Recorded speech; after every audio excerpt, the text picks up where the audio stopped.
The major markets were awash in green again last week. All 5 indices closed higher, with emerging markets nearly matching the gains in the Nasdaq. For the S&P 500, the index saw 9 consecutive days of gains, which marked the longest winning streak in 20 years. After a 20% drop from the all-time high in early April, the recent run-up in the S&P 500 has helped to recover over half the drawdown and now sits with a loss of 7% from the all-time high. Last week was loaded with earnings and economic reports, as well as optimism around tariffs and trade wars. On the earnings front, as of Friday, 72% of the S&P 500 names have already reported their earnings results from Q1. According to FactSet, of these companies, 76% have reported earnings per shares above estimates, which is below the 5-year average, but is still above the 10-year average. The week was also loaded with economic reports.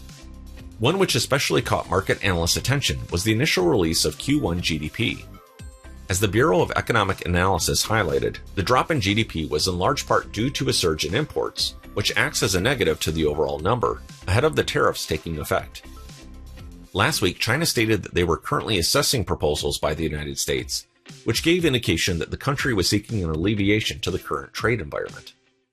Treasury saw a midweek dip prior to the release of GDP, but by Friday, the yield curve sat about 5 basis points higher than the week prior. Overall, this placed pressure on the bond market. The Bloomberg Barclays Aggregate Bond Index closed 30 basis points lower for the week as a result.